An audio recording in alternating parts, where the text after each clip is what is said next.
Halo teman-teman, gak terasa sebentar lagi udah mau tahun 2023. Dalam rangka menyambut hal tersebut, ini 23 buku yang aku baca dan aku rekomendasikan untuk teman-teman semua. Pada buku ini memang gak begitu banyak buku berbahasa Indonesia, tapi aku kembali lagi ke pepatah yang katanya, kalau misalnya kita baca apa yang semua orang baca, maka nanti kita akan berpikir sebagaimana orang lain berpikir. Menurutku ini setengah benar, setengah enggak. Jadi anggap aja tonton video ini untuk mendapatkan inspirasi buku yang agak beda dari yang biasanya orang baca, sehingga teman-teman jadi punya keunikan atau keunggulan kompetitif. Buku yang pertama adalah The Dip. Ini adalah buku yang mengajarkan kapan kita harus bertahan dan kapan kita boleh menyerah pada sesuatu agar resource kita yang terbatas seperti uang, waktu, tenaga, dan semacamnya bisa teralokasikan dengan baik. Buku yang kedua adalah Factfulness. Ini adalah buku yang membuatku jauh lebih optimis dan mengubah berbagai persepsi negatifku tentang dunia. Buku yang ketiga adalah Show Your Work. Banyak orang terlalu pusing dengan personal branding dan apa yang harus ditampilkan di internet. Buku ini mencoba untuk meyakinkan kita bahwa dengan membagikan karya kita ke dunia luar, kita bakal dapat berbagai keuntungan. Misalnya, kita jadi lebih kreatif, karya kita jadi lebih baik karena dapat feedback, dan yang gak kalah penting, ini juga bisa jadi magnet untuk orang-orang dengan ketertarikan yang serupa dengan kita. Buku keempat masih dari penulis yang sama, yaitu Still Like an Artist. Buku ini mengajarkan kita untuk mengambil inspirasi dari dunia luar dan apa yang sudah ada, untuk kemudian meremixnya dan menjadikannya karya original kita sendiri. Yang kelima, The Courage to be Disliked. Pada buku ini ada perbincangan antara seorang filsuf dan seorang pemuda, di mana buku ini mengajarkan kita untuk lepas dari belenggu-belenggu masa lalu, kemudian punya pribadi yang tegar supaya kita nggak terpengaruh oleh pendapat orang lain. Kemudian buku ini juga mengajarkan kita untuk punya pribadi yang tegar, dan kita berani untuk jadi tidak disukai. Buku yang keenam, Atomic Habits. Setiap kali aku bahas tentang habits dan praktik-praktik terbaik mengenai habits, pasti pada ujungnya bisa ditarik kembali ke buku ini. Buku yang ketujuh, The Unfair Advantage. Oke, dunia ini kurang adil, dan ada yang lebih privilege, ada yang lebih beruntung, dan semacamnya. Buku ini mengajarkan kita bagaimana caranya untuk lepas dari belenggu victim mentality dan membantu kita untuk melihat privilege dan keuntungan apa saja yang sudah kita punya pada hidup kita saat ini, dan bagaimana kita bisa mengembangkan dan memanfaatkannya terlepas dari posisi relatif hidup kita saat ini. Buku yang ke-8, Storyworthy. Buku ini mengajarkan kita bagaimana cara bercerita dengan baik, dan buku ini juga meyakinkan bahwa semua orang punya sesuatu yang bisa dibagikan. Menurutku,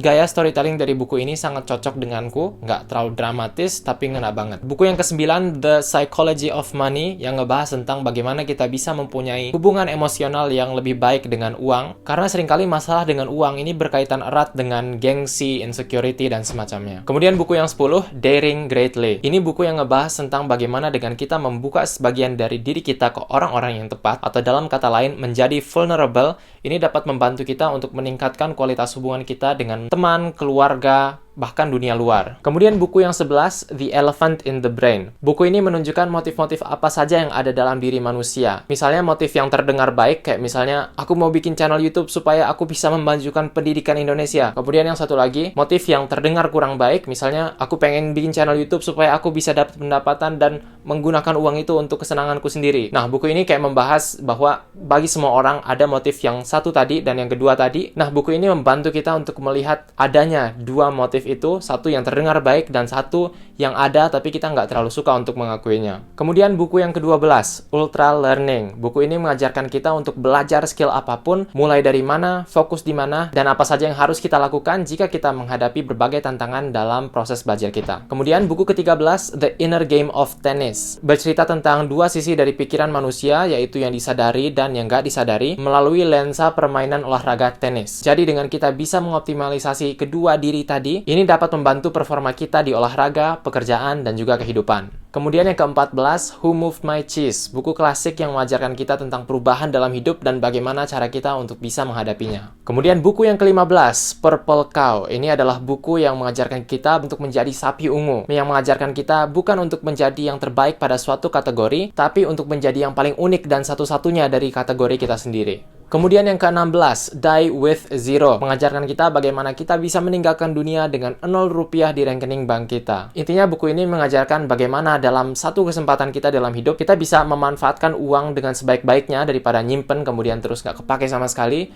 misalnya untuk beli pengalaman, atau untuk warisan anak cucu, atau untuk sedekah, dan lainnya. Yang ke-17, The Almanac of Naval Ravikant. Ini membahas tentang kekayaan, kebahagiaan, dan bagaimana kita bisa melatih diri kita untuk mengembangkannya. Yang ke-18, Think Big. Ini adalah karya dari salah satu profesor di London School of Economics yang mengajarkan kita bagaimana kita bisa membangun karir dan juga masa depan yang kita inginkan. Yang ke-19, For the Love of Physics. Ini adalah buku yang menceritakan tentang fisika dan berbagai fenomena indah di dalamnya yang disampaikan dengan bahasa yang cukup bersahabat untuk orang awam. Ini adalah buku yang membuatku suka belajar dan terpikat oleh ide lifelong learning atau belajar seumur hidup.